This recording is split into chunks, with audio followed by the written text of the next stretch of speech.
much, everybody. This is a case where if they can do this to me, they can do this to anyone. These are bad people. These are, in many cases, I believe, sick people.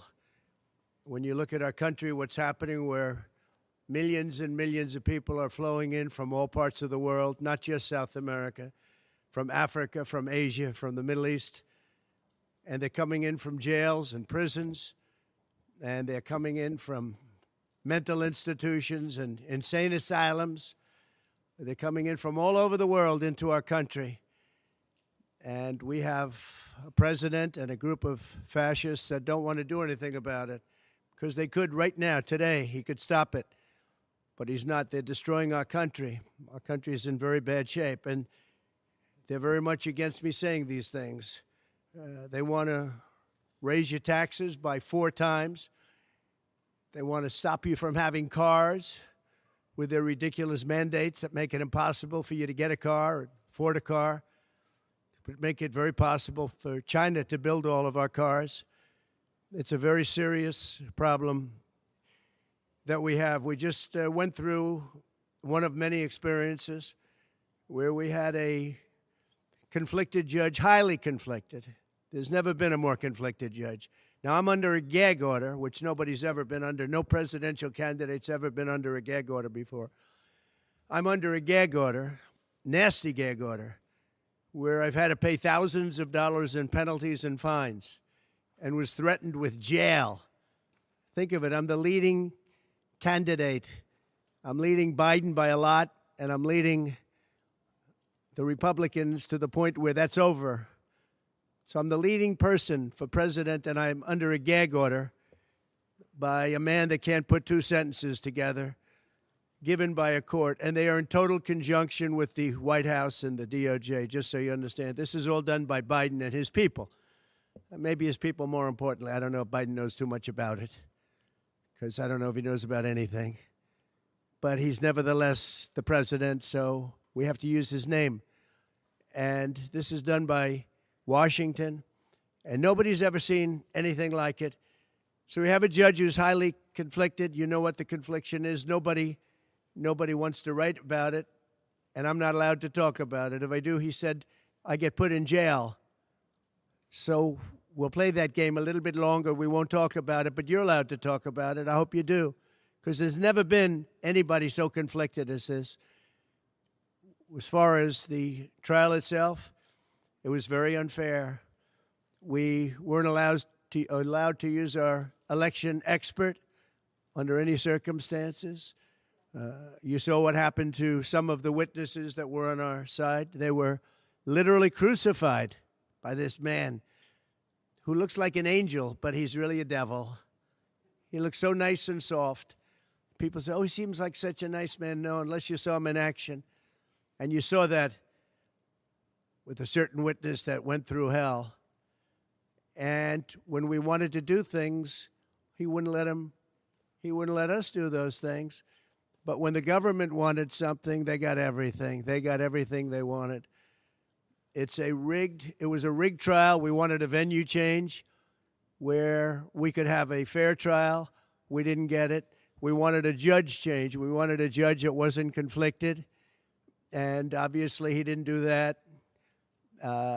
Nobody's ever seen anything like it.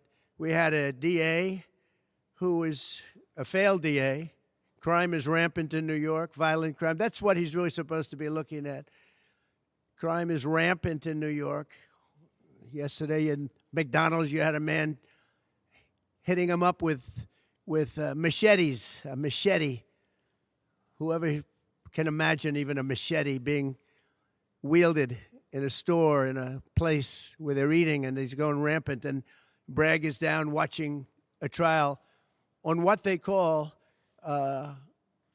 crimes. They're falsifying business records. That sounds so bad. To me, it sounds very bad. You know, it's only a misdemeanor, but to me, it sounds so bad. When they say falsifying business, that's a bad thing for me. I've never had that before. I'm falsifying. You know what falsifying business records is? In the first degree. They say falsifying business records. Sounds so good, right? It means that legal expense I paid a lawyer, totally legal. I paid a lawyer a legal expense. And a bookkeeper, without any knowledge from me, correctly marked it down in the books. A very professional woman, highly respected, she testified, marked it down in the books as a legal expense. So a legal expense, paid a lawyer, is a legal expense in the books. It's not sheetrock, construction, or any other thing. It's a legal expense. Think of that. This is what the falsification of business records were. And I said, what else are you going to call it? What else are you going to call it? Now, I would have testified. I wanted to testify. The theory is you never testify, because as soon as you testify, anybody, if it were George Washington, don't testify, because they'll get you on something that you said slightly wrong, and then they sue you for perjury. But I didn't care about that. I wanted to. But the judge allowed them to go into everything that I was ever involved in, not this case, everything that I was ever involved in, which is a first. In other words, you could go into every single thing that I ever did. Was he a bad boy here? Was he a bad boy there? And my lawyer said, what do you need to go through? And all you wanted to do is testify simply on this case, because I would have loved to have testified. To this day, I would have liked to have testified. But you would have said something out of whack, like it was a beautiful sunny day and it was actually raining out. And I very much appreciate the big crowd of people outside. That's incredible what's happening. The level of support has been incredible. So the whole thing is legal expense was marked down as legal expense. Think of it. This is the crime that I committed, that I'm supposed to go to jail for 187 years for. When you have violent crime all over this city at levels that nobody's ever seen before, where you have businesses leaving, and businesses are leaving because of this, because heads of businesses say, man, we don't want to get involved with that. I could go through the books of any business person in this city, and I could find things that, in theory, I guess, let's indict him, let's destroy his life. But I'm out there, and I don't mind being out there, because I'm doing something for this country, and I'm doing something for our Constitution. It's very important, far beyond me. And this can't be allowed to happen to other presidents. It should never be allowed to happen in the future. But this is far beyond me. This is bigger than Trump. This is bigger than me. This is bigger than my presidency. And the people understand it, because I just see a poll just came out, the Daily Mail. That was the first one, came out, was done last night right after the verdict, where I'm up 6 points. 6 points from what we already were. We were leading fairly substantially. We're up 6 points in the Daily Mail poll. Now, maybe other polls come out and it says something differently, but a lot of people have predicted it, because the public understands, and they understand what's going on. This is a scam. There's a rigged trial. It shouldn't have been in that venue. We shouldn't have had that judge. He should have allowed us to have an election expert. We had the best expert, most respected expert, head of the Federal Elections Commission. He was all set to testify. He was waiting for 2 days. And when it was his turn, Bragg's people protested, and the judge knocked him out, said you can't testify. He actually said you can't testify for anything having to do with the trial. You can say what the federal elections is. Well, that doesn't help. Everybody knows that. But you can't testify. So essentially, he wasn't able to testify. Other people weren't able to testify. But with these people, they were able to use people salacious. By the way, and nothing ever happened. There was no anything. Nothing ever happened, and they know it. But they were as salacious as they could be, and it had nothing to do with the case. But it had to do with politics. And do you notice the timing? The timing was perfect. This case was dead. It was dropped by every agency, every governmental board. It was dropped by the highly respected Southern District. They said, no, there's no case here. It was dropped by federal election, and that's what it's about. This is about a federal election, not a state election. You're not even allowed to look at it. They took the state and the city, and they went into a federal election. They're not allowed. The people from federal election, Southern District, and Washington dropped the case. Everybody dropped the case. There was no case. Cy Vance dropped the case. And when Bragg came in, he said, this is the most ridiculous case I've ever seen. And who would have a certain person, again, gag order, who would have a certain person like this ever testify? He said, this is essentially one of the worst people I've ever seen ever to testify. He said, the craziest case I've ever seen, this is Bragg. Then when I announced I was running for president, a long time later, they decided to revive this case. And they got a judge, Judge Marchand, who was responsible for another case that was also brought. It destroyed the life of a very good man, by the way. Destroyed the life of a very good man who went to prison once, and then they just put him in prison again because they said he lied. He didn't lie. I looked at the statements he made. In fact, he didn't remember something, and they put him in jail. Again, they've destroyed him. With me for many years, he was an honorable person. He was an honest man. And if you look at what he did, supposedly, it never happened. There's never been anything like this. Over the education of his grandchildren. Over, he didn't report that he had a car or 2 cars on his income. I don't know. I wonder how many people here have cars. I wonder how many people said, oh, gee, I have a car that's worth X dollars. How do you even figure it? And I guess you do have to report it, but I would say probably almost nobody does. Nobody even thinks about it. They put this man, they destroyed this man, but they put him in jail again because they didn't want him to testify. They didn't want him to testify. That's why he went to jail. They put him in jail twice. He's 77 years old. Now, normally I'd say that's an old guy, but I don't feel 77. Nobody ever says that about me. I'd like them to say, gee, we have to have a little sorrow for this man, because they just don't say that about me, but maybe I'm better off that way. I think I'm probably better off that way. But they put him in jail twice. And you have to see what they put him in jail. And he was threatened by the judge. This man was told, you're going to get 15 years in jail if you don't give up Trump. And he was told that. You're going to get 15 years in jail. And he made a plea deal because he didn't want to spend the rest of his life. And he was told that viciously. We're living in a fascist state. He was told that viciously. So you can go to jail for 4 months, 5 months, or you can get 15 years in jail. So do a plea. Almost who wouldn't do that plea? Everyone does those pleas. It's a horrible thing. There's a whole group of lawyers that fight that. It's so unfair. It's so unfair. But they destroyed his life. So many other things. You look at Southern District didn't want to bring the case. Nobody wanted to bring the case. And then you know who didn't want to bring the case? Most of all is Bragg. Bragg didn't want to bring it. But then he brought it. And they tried to make it a different case. They didn't say legal expense equal legal expense. Again, if I wrote down and paid a lawyer, and by the way, this was a highly qualified lawyer. Now, I'm not allowed to use his name because of the gag order. But, you know, he's a sleazebag. Everybody knows that. Took me a while to find out. But he was effective. He did work. But he wasn't a fixer. He was a lawyer. You know, they like to use the word fixer. He wasn't a fixer. He was a lawyer. At the time, he was a fully accredited lawyer. Now, he got into trouble not because of me. He got into trouble because he made outside deals, and he had something to do with taxi cabs and medallions, and he borrowed money. And that's why he went. And then he pled to three election violations. And as soon as I saw that, I said, I wonder why he did that. He pled. He took a deal. Now, he took a deal because he wanted to get off. In other words, I'll take a plea deal, and I want to get off.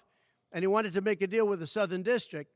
And they wrote the worst report I think I've ever seen on any human being, other than the report that was written on James Comey by the Inspector General, a very great Inspector General, actually.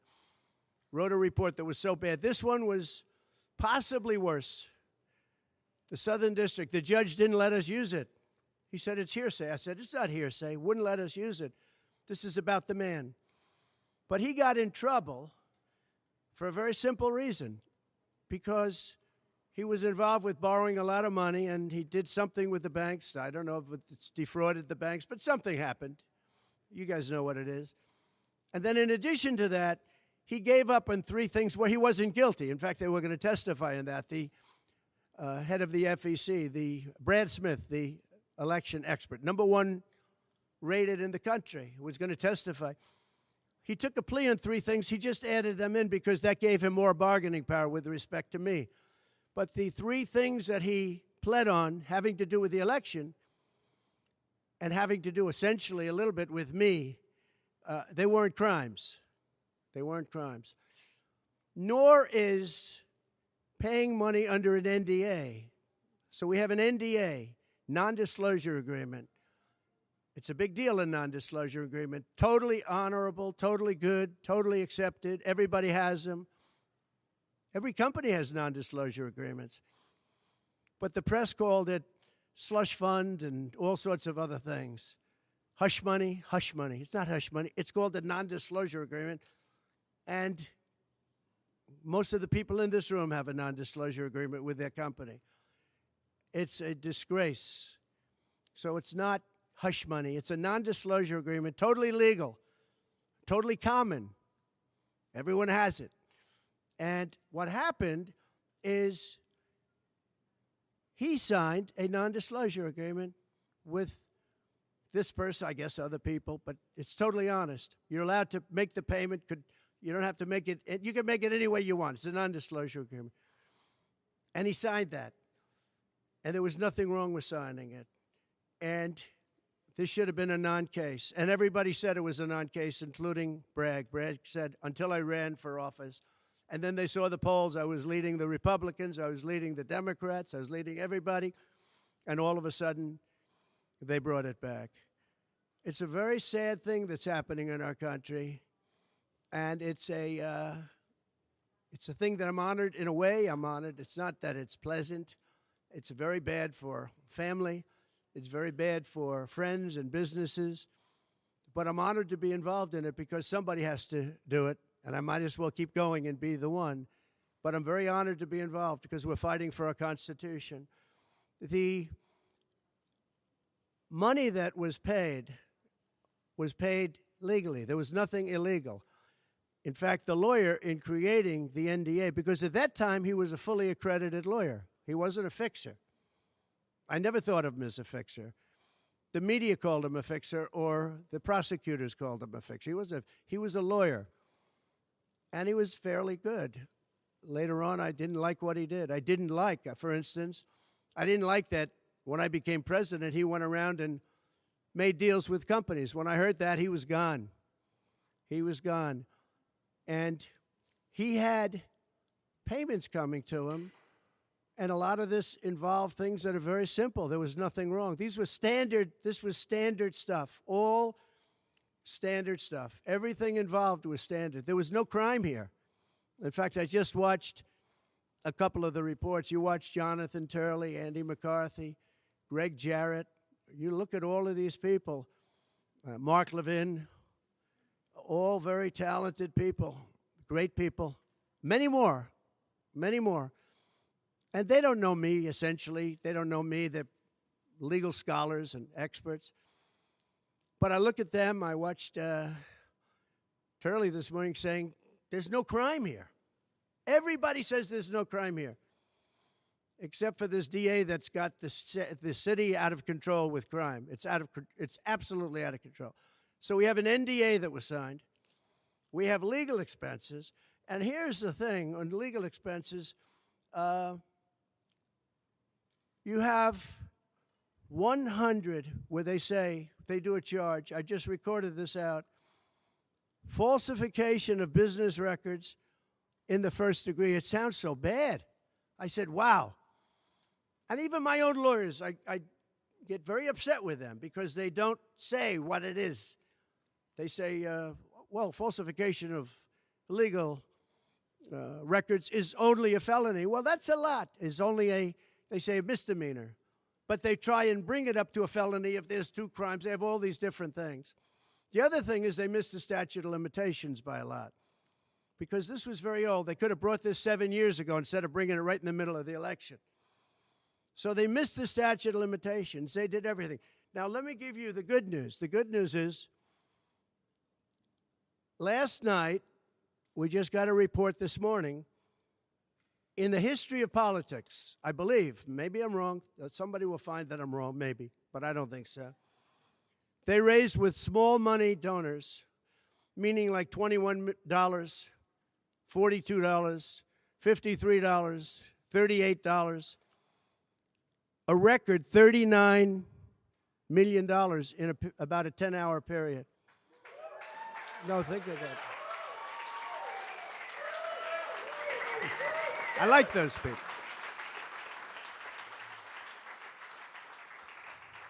Because so far, I guess it's backfiring. Now, I don't know. I'd rather not have it happen. I don't want to have it backfiring. I want to win this thing legitimately, not because they were stupid and did things that they shouldn't be doing. They shouldn't have brought this case. They were saying it this morning. This is a case that should not have been brought. I watched Andy McCarthy say this is a case that should not have been brought. And that was this morning. But they all say that. Every legal scholar has said it. And these are great people. They really understand the law. The other thing, a poll just came out. The first poll, I don't know, maybe others will be bad. But a poll just came out a little while ago. The Daily Mail. Does anybody read the Daily Mail? It's very good. They have a good poll. At least I like it today. And the Daily Mail just came out with a poll, and it has Trump up 6 points in the last 12 hours. 6 points. 6 points since this happened. Who thought this could happen? Because the people of our country know it's a hoax. They know it's a hoax. They get it. You know, they're really smart, and it's really something. So we're going to be appealing this scam. We're going to be appealing it on many different things. He wouldn't allow us to have witnesses. He wouldn't allow us to talk. He wouldn't allow us to do anything. The judge was a tyrant. And you got to see that with Bob Costello, a fine man. I've never seen anything like it, and neither has anybody that was in that courthouse, where he demanded that the courthouse be cleared. Now, the good news is most of the people in the courthouse were the media. And anybody that was in the media, if you're fair, you'll say, wow, that was anger. That was crazed. He was crazed. And the reason that Bob Costello acted a little bit upset, which I think he has a right to, was that every question he was being asked was being objected to by the other side and sustained by the judge. Sustained. I think he did it many times. I don't know what the number, many times. Even I was sitting there saying, and these were basic questions. And I never saw anybody treated that way by a judge. And I've been treated very badly by two other judges also, because it's all the same thing. And it all comes out of the White House. Crooked Joe Biden, the worst president in the history of our country. He's the worst president in the history of our country. The most incompetent. He's the dumbest president we've ever had. He's the dumbest president, most incompetent president, and he's the most dishonest president we've ever had. And so many of he's a Manchurian candidate. You take a look at the way he treats China, Russia, so many others. You know, I ended the Russian pipeline. It was dead. He comes in and he approves it.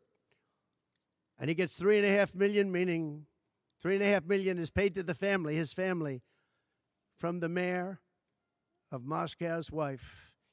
And I said, where did that come from? Nobody wants to talk about it. But he's a very big danger to our country. And the only way they think they can win this election is by doing exactly what they're doing right now, win it in the courts, because they can't win it at the ballot box. So we're going to show them that, we're going to fight. It's actually, I don't know, it's something where I'm wired in such a way that a lot of people would have gone away a long time ago. They would have gone away after impeachment hoax #1. That was a total hoax. I had great support from the Republican Party, though. Then you had impeachment hoax #2.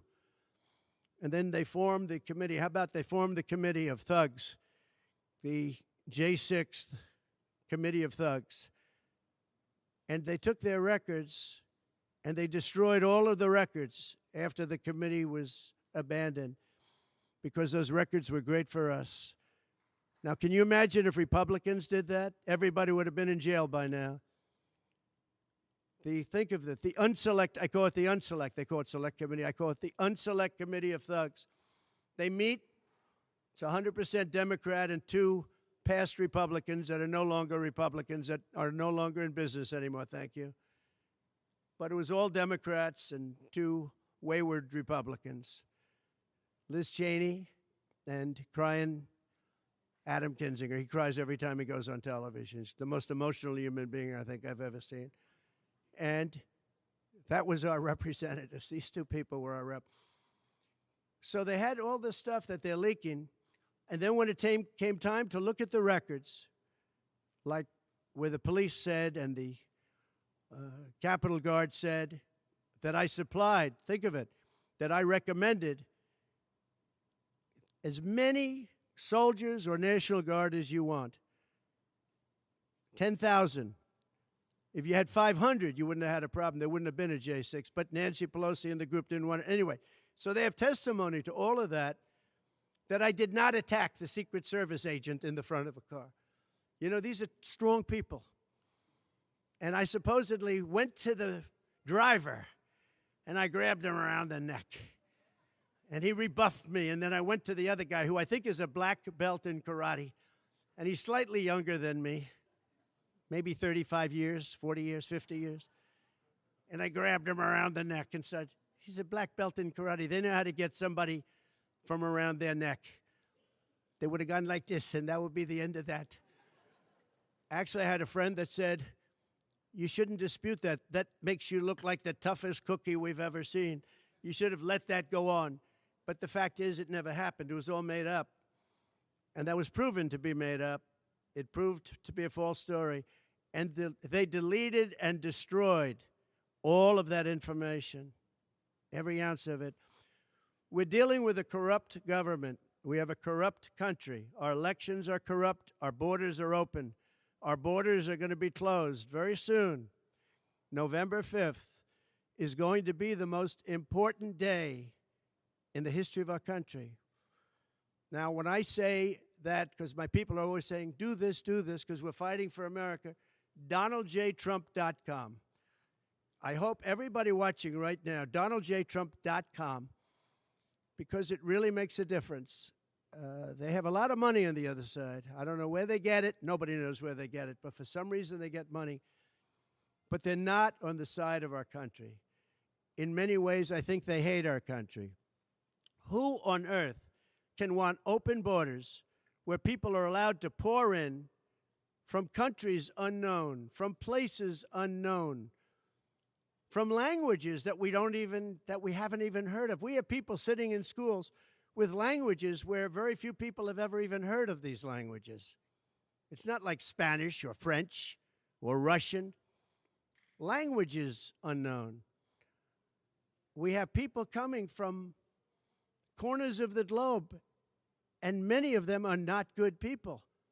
Many terrorists, record levels of terrorism, record levels of terrorists have come into our country.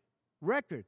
They've never seen anything like it. You know, there was a report that in 2019, I don't believe this, by the way, the media gave it, and it was good for me, believe it or not. They said in 2019, there were no terrorists recorded that came into our country. I don't believe that. I don't think that's possible. But 2019 was a Trump year. I don't believe that that could be possible. But they said no terrorists came into our country. So let's say it was close. Let's say it was close. But now record levels of terrorists, record levels, the highest level we've ever seen of terrorists are pouring into our country. You have China with just in the last few months, 29,000 people came in, and I looked at them on a line, and they look like perfect soldiers. They're almost all male, from 19 to 25. It looks like a recruiting exercise. They have beautiful tents. They have propane stoves. They have cell phones, the best you can buy. I said, what's going on? It looks like they're building an army right in our country. Now, I don't think that would happen, right? We're losing our country. And I really think that this is an event, what took place yesterday with this judge. Look, we have conflicted, but he's a crooked judge, and you'll understand that. And I say that knowing that it's very dangerous for me to say that, and I don't mind, because I'm willing to do whatever I have to do to save our country and to save our Constitution. I don't mind.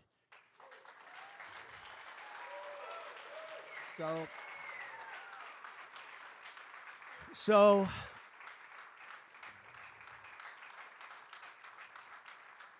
thank you.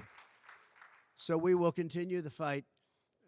We're going to make America great again. Very simple. When people fight MAGA, they say, we're going to fight. I watch Biden. We're going to fight MAGA. We're going to stop MAGA. It's make America great again. That's all it is. MAGA. Make America great again. Our country's in serious trouble. We owe $36 trillion. We were energy independent for the first time ever, and now we're begging Venezuela for oil. One statistic you have to hear. Venezuela was crime-ridden.